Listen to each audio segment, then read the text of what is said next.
Hello guys, magandang hapon. Short time lang po ito. Andito po ako ngayon building. So dito sa Dipolog City, Sikayab.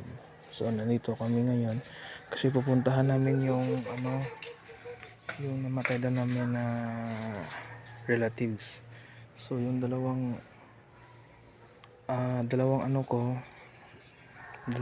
yung tita ko pumunta doon. So naiwan kami dito ng anak ko. Yan.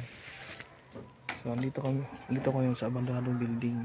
Hindi ko alam kung ano to. Baka abandonado to. So titingnan ko lang kung ano meron to.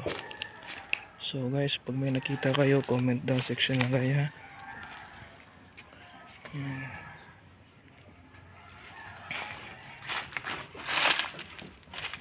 Parang bodega to. Parang bodega.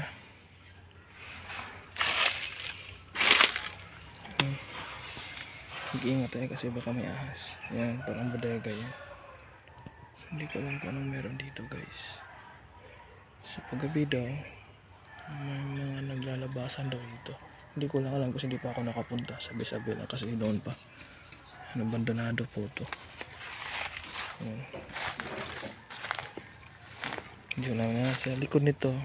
Kakahuyan po yan. Tsaka may mga bahay.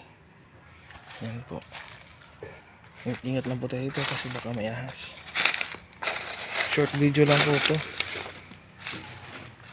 First time ko po kasi hindi pa po ako nakatry ng ghost hunting. Yan. So ito na po yung pinakalikod ng building. Yan yung pinakalikod. Yan. So guys, yan po, parang bodega po ito.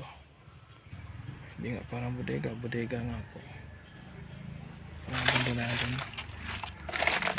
So dyan na lang po. Check lang namin.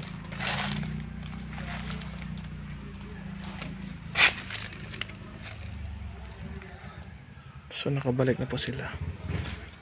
So guys, hanggang susunod po, ito-try ko pong mag-ghost hunting. Ito-try ko lang po. Ako lang po mag-isa gabi. Sige po. Hanggang susunod.